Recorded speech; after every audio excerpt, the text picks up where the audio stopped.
지금 사순절 기간이라고 하는 기간을 지금 교회들이 지키고 있죠. 물론 개신교는 거의 안 지키고 캐톨릭에서는 하고 있습니다. 제가 이제 그런 플랜카드를 좀 보면서 그 사순절 그리고 고난주간 이런 것들에 대해서 좀 말씀을 드려야겠다라는 생각이 들었어요. 이 개신교 교인들은 이 사순절이라는 개념이 없습니다.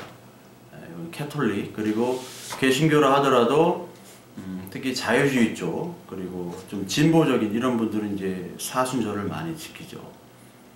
근데 이 사순절이라는 것은 말 그대로 40일을 지키는 겁니다. 40일 동안 뭐를 하느냐? 부활절 전까지 40일에 대해서 예수 그리스도가 이 땅에 오셔서 죽으시고 부활하시는 그리고 구원해 주시는 그 역사에 대해서 재현하는 그것을 바로 40일 내로 표현하는 게 바로 그 사순절이에요. 그래서 우리에게 오시고 그리고 사역하시고 고난을 받으시고 죽으시고 부활하시고 재림하신 그 모습들을 역사적인 재현을 40일 동안 하는 것이다. 그래서 그것에 따라 이제 교회력을 이제 만들었죠. 예전에 이게 4세기 말 그러니까 390년대 경에 요것들을 거의 완성을 했습니다. 특히 이제 부활절 전에 그 고난주간 기간에 일반 개신교에서는 그런 뭐 개념이 없어요. 고난주간만 좀 지키고 뭐 고기 안 먹고 뭐 컴퓨터 좀 덜 보라고 하고 뭐 이런 걸 하죠. 근데 그 캐톨릭에서는 부활 전 성목요일, 성금요일 요 때가 아주 중요합니다. 성금요일, 성목요일 이런 거는 많이 들어봤는데 그게 뭐 하는 거야? 이렇게 할 수가 있는데 원래 옛날에 초기 기독교 터툴리안 같은 그 교부 시대 때는 그 주일날 고난 그 부활 주일 그 전이 이제 고난 주간이잖아요. 그 고난 주간 때 금요일날, 토요일날은 금식을 합니다. 그리고 그 토요일날은 그 철야 기도를 해요. 그 다음에 당일날인 그 부활주일날 그날은 세례를 받는 날이었어요. 세례를. 그러니까 부활절은 예전 초기 기독교 때는 세례를 받는 날이다. 그 세례를 받기 위해서 다시 준비하는 날이 바로 토요일, 금요일, 목요일입니다. 특히 금요일날 예수님이 돌아가셨기 때문에 그 돌아가시 전 목요일과 금요일은 특히 더 이렇게 지내는 거죠. 그러니까 세례를 위한 준비 기간이 사순절이고 그 가장 클라이막스가 성목요일, 성금요일 그 다음에 토요일을 지낸 다음에 그 부활주일이 되는 거죠. 이게 325년 니케아 회의 때 이제 거의 이제 확정이 됐어요. 그래서 예수 그리스도의 순환과 죽음과 부활을 동참하고 그리고 개인의 경건과 회개를 하는 시간이 바로 요 사순절 기간입니다. 특히 이제 성목요일 같은 때는 그 성목요일은 용서의 날이라고 해요. 원래는. 그리고 성금요일은 죽으신 날이지만 외국에서는 이제 굿 프라이데이라고 합니다. 왜 굿 프라이데이냐면 예수님이 우리를 위해 죽으셨지만 그 죽으심으로 말미암아 우리가 생명을 얻은 그런 좋은 날이기 때문에 굿 프라이데이라고 합니다. 그래서 성목요일 날은 뭐냐면 세족식을 하고 성찬식을 해요.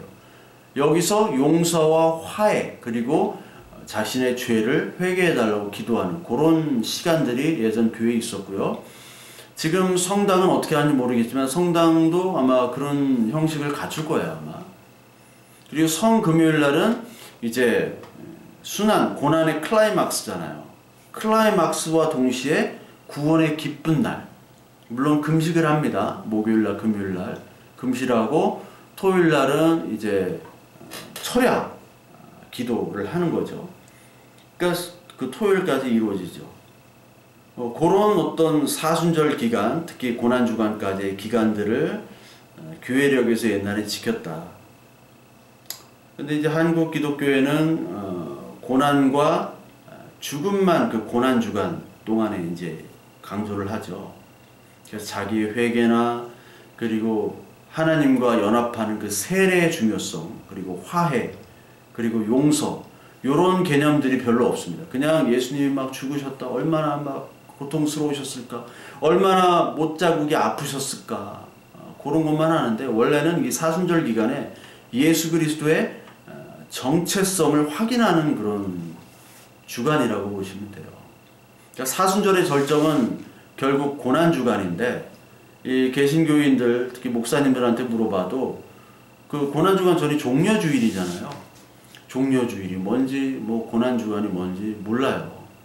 근데 결론은 뭐냐면, 이 고난주간, 종려주간, 이런 것들이 인간에 의해서 만들어졌기 때문에 그것을 지켜도 되고 안 지켜도 된다는 겁니다. 그러니까 그 정신이 있느냐 없느냐가 중요한 거예요. 정신이. 예수님께서 이런 주간들을 지키라고 하지 않으셨어요. 물론 기념하라고는 했죠. 기념하라. 그걸 뭘 기념하냐? 예수 그리스도께서 우리를 위해 오셔서 죽으신 것, 그리고 우리에게 생명을 주신 것, 그리고 세례돼서 그 예수와 이제 함께 사는 연합, 이것들을 우리는 늘 기억을 하는데, 어떻게 기억을 해야 되냐면 주님이 주신 이 계시의 말씀을 통해서 우리는 기억하는 거예요. 어떤 캐톨릭이 만들어 놓은, 물론 캐톨릭이 만든 건 아닙니다, 사순절은. 그러나 캐톨릭이 그걸 유지하고 있죠. 거기서 만들어 놓은 어떤 절기, 그리고 그 절기에 따라 하는 행사들, 예식들로 그것들을, 정신을 가지는 것이 아니라 하나님께서 주신 이 말씀이 중심이 되어야 되는 거예요. 온 예배와 절기. 골로새 1장에 보면 그 절기는 폐해졌다고 얘기하잖아요. 절기는 폐해졌습니다. 그래서 제가 오늘 말씀드리고 싶은 것은 고난주간, 사순절, 이거를 뭐 지키셔도 돼요, 안 지키셔도 됩니다. 그건 상관없이 예수 그리스도께서 오셔서 우리를 죽으시고 부활하신 그 사건과, 그리고 우리가 예수 그리스도와 함께 사는 그 우리의 정체성을 확인하는 날들이 매일매일 이루어져야 된다는 거예요. 매일매일. 근데 캐톨릭도 마찬가지고 뭐 개신교도 마찬가지지만 아직까지 이 어떤 절기나 주간이 인간 예수에 머물러 있다는 게 문제입니다. 제가 뭘 얘기하려고 하느냐, 이 고난주간 때 예수님이 얼마나 아프셨을까. 뭐 설교도 그러잖아요. 고난주간 설교. 예수님이 얼마나 고통을 당하셨냐면, 뭐 어떤 의사가 연구했는데 이거는 뭐 어떤 고난의 몇 배가 더 아프고, 뭐 아기 낳을 때보다 뭐 1000배가 아픈 그런 아픔이었다고. 그런 걸 왜 연구를 해요? 할 일이 없는 거죠. 여러분, 인간 예수에서 벗어나야 됩니다. 제가 한 가지 예를 드릴게요. 뱀이 허물을 벗죠. 허물을 벗으면은, 허물을 벗은 거 보셨나요? 허물을, 산에 가면은 종종 있습니다. 허물을 벗어요. 옛날에는 뱀의 껍질이었습니다. 근데 허물을 벗고 뱀의 실체는 떠나갔죠. 이제 허물만 남았어요. 그 허물은 시간이 지나면 바람에 날아갑니다. 수분이 빠져서 부스럭부스럭 거리면 말라 비틀어져 가지고 바람이 날면 그게 허물이 다 벗겨지고 없어져 버리죠. 마찬가지로 예수님은 인간으로 오셨습니다. 완전한 하나님이면서 완전한 인간입니다. 근데 우리가 예수 그리스도라고 얘기하죠. 이 예수 그리스도란 말은, 예수라는 인간은 그 당시에 흔한 이름이었어요. 스페인 말로 헤수스들이 굉장히 많아요. 맨체스터 시티에도 헤수스가 있어요. 축구선수. 예수입니다, 이름이. 그 당시에 팔레스타인인데 예수라는 이름이 많았어요. 그러니까 예수 그리스도는 우리 한국으로 치면 김그리스도, 김씨, 이거 똑같은 거예요. 우리가 예수 그리스도라고 얘기하지만 그리스도로 오신 인간 예수예요. 근데 예수님이 자기의 인간으로 오셔서 우리를 위해 대속제물로 죽으셨죠. 인간의 역할은 끝난 겁니다. 그렇기 때문에 인간 예수는 이제 사라지시고 그리스도만 남았어요. 무슨 얘기인지 이해가 되십니까? 그리스도만 남았어요. 근데 아직도 많은 사람들이 인간 예수를 놓아주질 않고 있어요. 역사적 인간 예수를 조명한 슈바이처, 알버트 슈바이처, 그 유명한 슈바이처가 역사적인 예수, 그리스도 예수는 인정 안 하고 그냥 역사적인 예수만 인정했어요. 즉 우리에게 생명을 주신 메시아로서는 인정을 안 하고 혁명, 도덕 선생, 그리고 이 인간 사회에 자비와 사랑을 베풀어준 선생으로만 기억하는 거예요. 그게 자유주의 신학, 진보 신학 아닙니까? 근데 그거를 비판하는 많은 교회, 왜 예수를 안 믿냐고 하는 많은 교회가 그리스도 예수가 아닌 인간 예수에 머물러 있어요. 제가 도케티즘, 가연서를 얘기하는 거 아니에요. 예수님이 십자가의 고난을 받으셨습니다. 그 고난과 아픔을 우리가 기억을 해야 됩니다. 그런데 인간의 예수는 이제 하나님으로부터 인간의 예수는 분리됐어요. 이제 인간의 개념, 인간의 역할은 끝나셨기 때문에 그리스도밖에 없기 때문에 우리가 이 고난주간에 막 예수님이 얼마나 아프셨을까 막 눈물 흘리고 이건 아니라는 거죠. 우리에게 더 큰 우리가 회개하고 우리가 또 순환을 통해서 우리가 얼마나 악한 존재인지 그 고통을 기억해야 되지만 인간의 예수는 우리가 버려야지 그리스도 예수, 말씀의 예수, 그리스도가 우리에게 들어올 수 있는 겁니다. 이거를 잘 구분하셔야 돼요. 인간의 예수는 이제 놓아주셔야 돼요. 그리스도가 우리에게 왔습니다.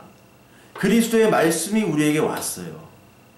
인간 예수로서 있었던 모든 행적들, 그것을 통해서 우리가 교훈을 얻고 우리가 깨달음을 얻지만 이제 그리스도의 말씀이 우리가 와야 돼요. 따라서 여러분 고난주간이나 사순절 지키는 교회, 특히 이제 고난주간이 이제 사순절의 클라이막스이기 때문에 그때 금식을 하면서 고기를 먹지 않고 어떤 사람도 미디어 금식이라고 누가 또 만들어 놨어요. 우리나라에서. 제발 좀 하지 마. 미디어 금식. 그걸 왜 하는 거야. 그런 짓거리 좀 하지 마세요. 좀. 그런 금식, 그런 고기 먹지 않는 거 이게 중요한 게 아니라 여러분들의 자신을 비우고 예수 그리스도가 우리에게 위해서 죽으셨던 것처럼 우리가 죽는 거예요. 그 정체성을 이 고난주간, 이 사순절 기간에 우리가 그걸 행해야 되는 거예요. 밥 먹지 않는 금식을 하는 게 아니라 이사야서 58장에 나오는 진짜 금식, 나를 죽이고 회개하고 어려운 사람들을 돕는 금식, 그리고 복음을 전하는 금식, 말씀을 전하는 금식, 그 금식하라는 거예요. 그리고 화해와 용서, 신앙 고백, 그 주간이 되라는 겁니다. 그 주간. 괜히 밥 먹지 말고 막 금식기도 한다고 하지 말고. 금식기도 하면 뭐예요? 저녁에 몰아먹는 건데. 예? 이슬람의 그 라마단이랑 뭐가 다릅니까? 라마단 아침부터 굶었다가 저녁에 몰아먹어요. 막 처먹어. 우리 아침 금식하면 좋아하고 또 릴레이 금식 있잖아요. 저녁 금식 되면 저녁 금식이네. 아침 금식, 아침은 금식하기 쉽거든. 저녁은 금식하기 어렵거든요. 그게 뭐냐고요, 그게. 그런 거 하지 말고 남을 돕는 금식을 하세요. 말씀을 전하는 금식을 하세요. 자기를 비우고 회개하는 금식을 하세요. 하나님과 연합하려고 하는 준비를 하세요. 말씀을 더욱더 묵상하세요. 그리고 이웃과 가정, 가족과 화해하고 용서하세요. 신앙 고백하세요. 그 금식을 하라는 거예요. 그것이 바로 이 고난주간에 해야 될 우리의 모습이에요. 예수님이 얼마나 아프셨을까. 그 예수님이 이제 끝났다니까. 이제 예수님은 없으세요. 그리스도만 있다고요. 그리스도만. 그리스도 예수. 그리스도로 오신 예수인데 예수님이 없으니까 그리스도의 말씀만 우리에게 남은 거예요. 그 고난주간과 그리고 이 사순절 기간 때 결국 부활주일 세례를 맞이하기 위한 주간 아닙니까? 세례는 뭐냐? 예수 그리스도의 연합, 혼인잔치를 치르기 위한 그 전 고난 기간이에요. 그렇다면 이 고난 기간 속에서 예수 그리스도의 고난을 묵상하면서 부활의 소망을 가지고 이 고난주간 사순절 기간을 준비하는 겁니다. 괜히 막 억지로 금식하지 마시고요. 뜻도 모르고 금식하고 뜻도 모르고 사순절이라고 그러고 종려주일이라고 하고 고난주일이라고 하지 마시고요. 하나님 말씀 앞에 자신을 더욱더 비우고 회개하고 부활주일에 부활의 기쁨으로 세례로 주님과 연합하여 주님과 함께 살고 죽는 그런 그리스도인으로 우리 살아가시를 바랍니다.